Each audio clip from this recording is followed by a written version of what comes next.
E sejam bem-vindos a mais um resumão de notícias. Eu sou o Lucas aqui do canal Prepare o Hardware. Eu trago semanalmente as principais notícias do mercado de hardware, PC Game, algumas coisas sobre consoles e também alguns rumores que são divulgados aí na mídia em um formato mais compacto, colocando aqui na descrição todos os tópicos para que você possa navegar pelo resumão e eventualmente ver só a notícia que você quer. Vamos começar então mais um resumo. A AMD acaba de anunciar uma nova placa de vídeo para games, vocês já vão entender, tá? É a Radeon Pro V620 com 32 GB de VRAM, que é o dobro do que oferece hoje uma 6900 XT. Mas tudo bem, ela não é uma placa exatamente para jogos, o próprio nome Pro já mostra isso, né? Mas ela serve para cloud gaming, ou seja, para você jogar na nuvem. Essa placa vai ser instalada em um data center e você vai alugar algum tipo de serviço e essa placa vai estar eventualmente disponível lá, tal como ocorre hoje com o GeForce Now, que você aluga uma 2080, né, um hardware dedicado para você rodar os seus jogos, mesmo sem ter eles fisicamente na sua máquina. E é por isso que ela conta com tanta VRAM, porque vai haver uma virtualização, então cada cliente tem que ter uma certa quantidade de VRAM para poder rodar bem os seus jogos. Ela conta com 4.608 Stream Processors, 2.200 MHz de Core Clock, 512 GB por segundo de vazão e o cooler com dissipação passiva, ou seja, não há uma fan. Isso porque uma placa que, como vai ficar num data center com múltiplas placas lado a lado, elas acabam precisando de uma refrigeração adicional, uma refrigeração mais forte que vem do próprio data center, que normalmente é bem refrigerado, ar-condicionado, esse tipo de coisa. Então a placa é dedicada para isso e muito provavelmente você nunca vai encontrar à venda, porque é algo que é feito, acaba sendo meio que sob demanda diretamente com a própria AMD. Já foi lançado oficialmente e nós não temos acesso ao preço oficial dela. Lembra que a NVIDIA adotou em suas placas RTX 3000 Founders Edition aquele conector de 12 pinos Microfit 3.0? Aquele conector chamou atenção porque era a única placa que tinha aquilo na época. Ele trazia um tipo de conversor de 8 pinos para aquele de 12. Eu mesmo tenho as placas Founders aqui, mas a gente pensou assim, será que isso vai pegar no futuro? Até o presente momento não aconteceu, mas pode vir a acontecer. Por quê, pessoal? Aquele novo cabo PCI Express 5.0 que virão com as próximas placas no futuro, de 12 pinos, ele parece ser idêntico ao que a NVIDIA já estava oferecendo em 2020, ou seja, a NVIDIA estava olhando lá para frente e meio que se antecipou um pouco nessa questão. A boa notícia é que, de acordo com eTechnics, aquela fonte que a ASUS lançou, que eu mostrei no resumão passado, que já oferece esse tipo de cabo 12 pinos para novas placas de vídeo, a ROG Thor, ela não tem um cabo modular de 12 pinos, ou seja, você não encaixa diretamente na fonte. Isso porque vem um adaptador, são dois cabos de 8 pinos PCI Express que já existem no mercado, que convertem para esse de 12. Isso significa que as fontes que a gente tem no mercado, eventualmente você compra ali apenas um adaptador, ou ele já vai vir junto com uma futura nova placa de vídeo, e a gente continua aproveitando as fontes que nós já temos. Claro que desde que ela tenha potência suficiente, porque existem rumores que as próximas placas vão consumir muita energia, 600, 700 watts, resta ver na prática quando essas placas forem lançadas, ok? TechPowerUp, um dos maiores portais de hardware do mundo, fez um comparativo muito legal, colocando 50 jogos na comparação entre 3080 e 6800 XT em diversos cenários, para encontrar qual é a melhor placa de vídeo. Eu recomendo fortemente que vocês acessem essa matéria na íntegra. Eu vou passar aqui um resumo do que eles encontraram lá. Em Full HD, a 3080 foi 1.2% mais rápida que a 6800 XT nos 50 jogos, ou seja, a gente vê que tem ali uma performance muito parelha. Em 1440p, o desempenho de ambas as placas ficaram praticamente iguais, então eles colocaram ali como o mesmo desempenho. Em 4K, a 3080 foi 2.1% mais rápida que a 6800 XT. Em games que usaram apenas DirectX 12 ou Vulkan na resolução 4K, a 3080 foi 0.8% mais lenta que a 6800 XT. Em games que usaram apenas DirectX 11 também no 4K, a 3080 foi 5% mais rápida que a 6800 XT, esse que foi o melhor resultado de todas as comparações. Em games lançados em 2020, 4K, 3080 0.9% mais rápida que a 6800 XT.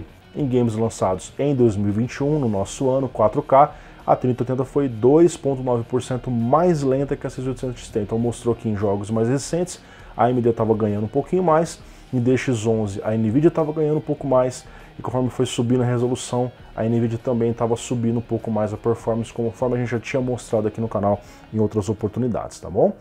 E falando em crescimento, de acordo com uma pesquisa de mercado X86 da Mercury Research, a AMD tem crescido no mercado de CPUs graças aos Ryzen, né, que veio impulsionando a empresa nos últimos anos, alcançando nesse momento 24,6% de participação no mercado, 2,1% de crescimento por trimestre. Para vocês terem ideia, há 15 anos atrás, quando a AMD e a Intel estavam brigando ali para oferecer o melhor dual core no mercado, né, ela tinha 25,3%, mas ela veio declinando conforme o passar dos anos ali, na era dos FX, que não conseguiam competir de frente contra os melhores CPUs Intel, muito menos os high-end deles. A geração Core da Intel fez bastante sucesso e agora ela vem retomando esse crescimento. Notebooks há também um crescimento, 1,8% ao ano, chegando a 22% de participação em um mercado que é dominado pela Intel e tem também outros players aí, não no mercado x86, como eu estou falando aqui. Vamos agora para o campo dos rumores, então entendo que vai aparecer aqui como algo não confirmado, que pode vir a se confirmar no futuro, isso acaba acontecendo.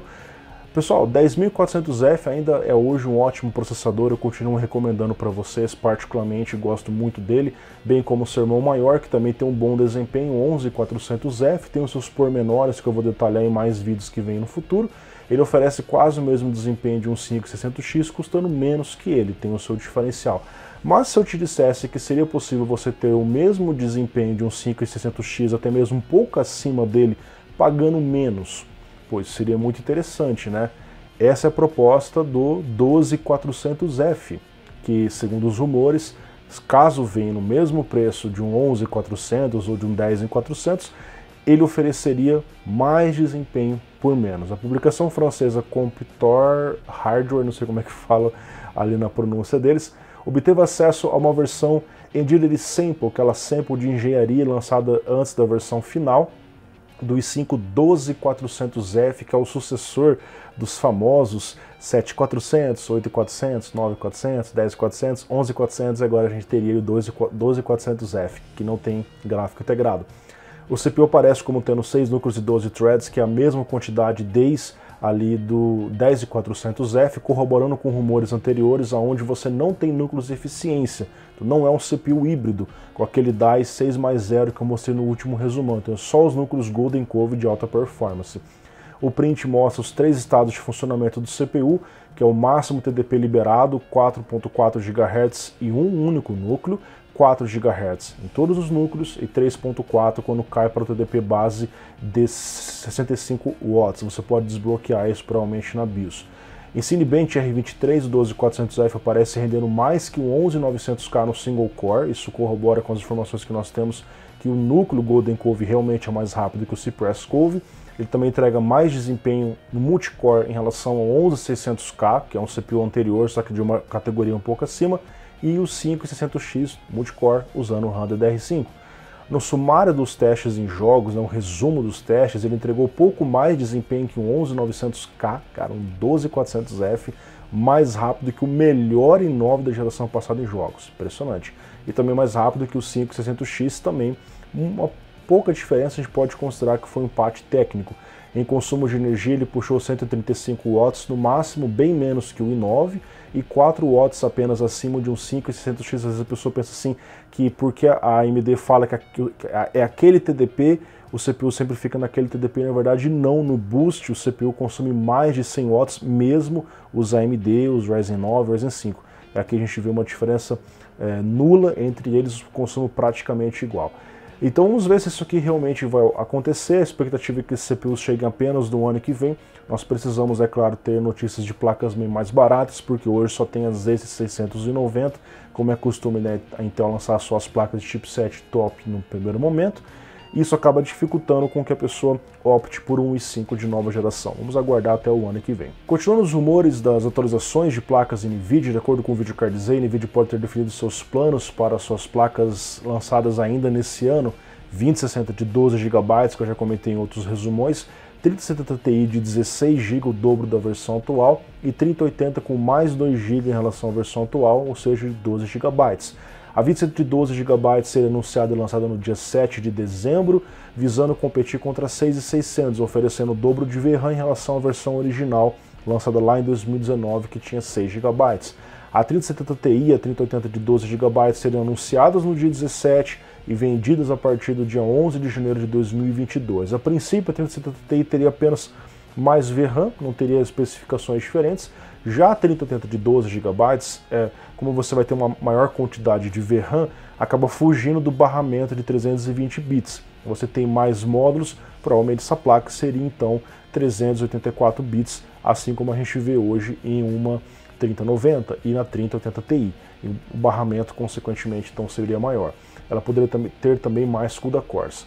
Os antigos rumores da 3090 Ti continuam vivos, ainda não temos novas informações, mas especula-se que seja o chip GA102 completo, com mais shaders, com novas memórias a 21 GHz que ofereceria o melhor nível de desempenho. Especula-se que essa placa seria a primeira do tipo PCI Express 5.0, que iria consumir mais energia.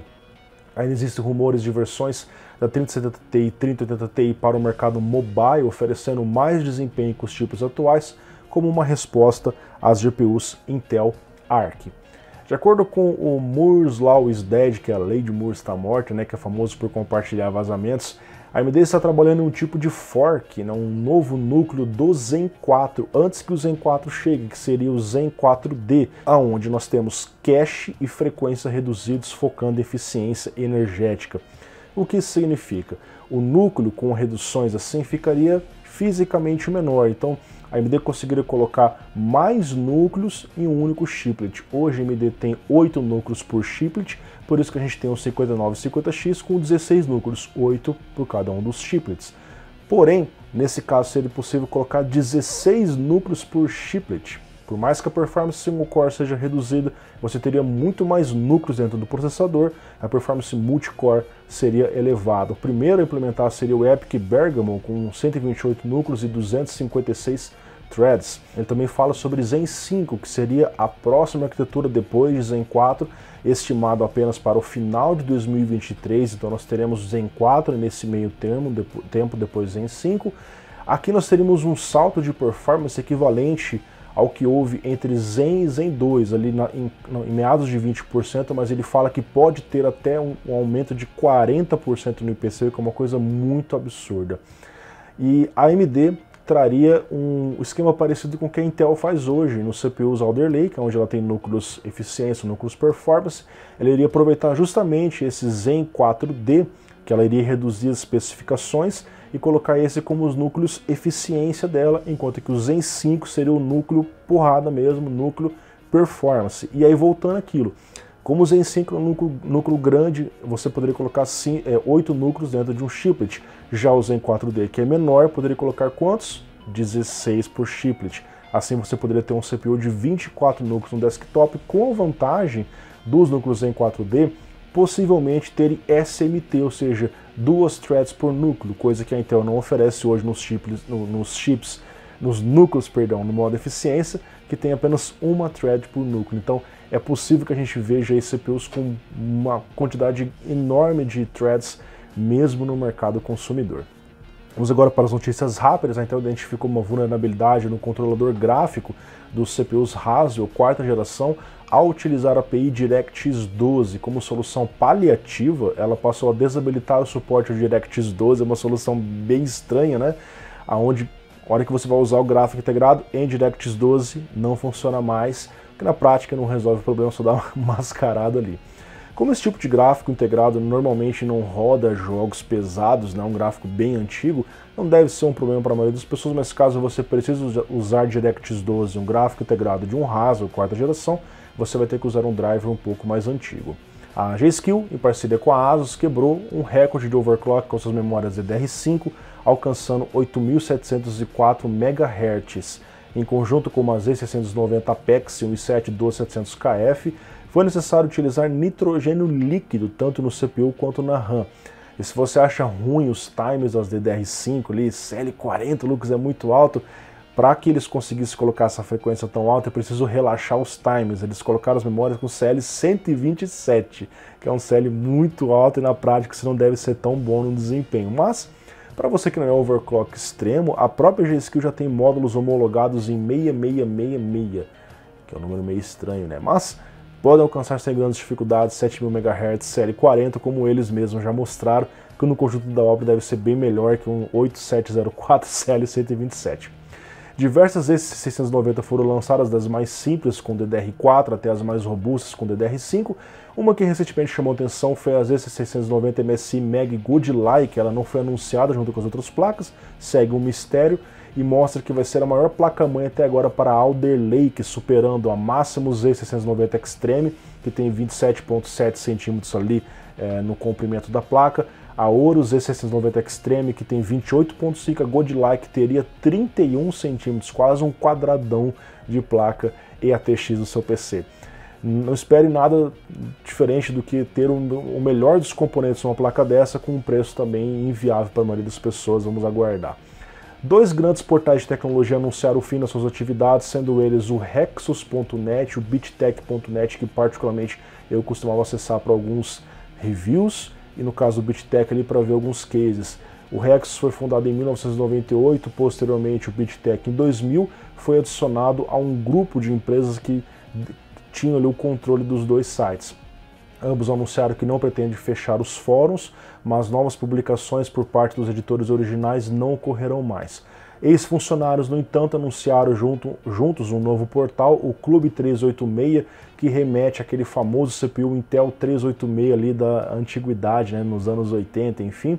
Trata-se de uma equipe de veteranos que prometem manter a velha guarda da mídia escrita ao invés de novidades como nós temos hoje, por exemplo, YouTube, até mesmo Instagram ou TikTok. Conhecidamente, a Samsung é fornecedora das RAMs da maior parte das RX 6000 da AMD, enquanto a SK Hynix forneceu também de DDR6 para 6600, mas a Micron acaba de anunciar que também vai ingressar nessa lista, oferecendo RAMs de DDR6 para AMD, em particular para 6600 e 6700, ainda nesse ano. A RAM vai oferecer 16 GHz, você poderia pensar assim, pô, mas a 6600 tem apenas 14 GHz. É muito difícil que tenha ali uma nova versão de uma 6600 com uma frequência de RAM maior. É mais plausível que simplesmente eles peguem e coloquem essa RAM num downlock para 14 GHz, deixando ali um potencial de overclock caso você assim goste. Mas é provável que a gente vai ter então um mix maior entre Samsung e Micron a partir desse final de ano. Novamente trazendo o progresso do preço das GPUs da AMD e NVIDIA divulgados pelo 3D Center, que analisa o mercado da Alemanha e da Áustria. No gráfico que vai de janeiro até agora, nós vemos que após o aumento agressivo de maio, os preços vieram reduzindo, né? Mas logo em julho voltaram a subir para a AMD, em agosto na NVIDIA. Hoje, nos países analisados ali, né, naquele contexto, a AMD está 100% acima do preço anunciado e a NVIDIA 88% acima, voltando a patamares antes daquele grande aumento de maio.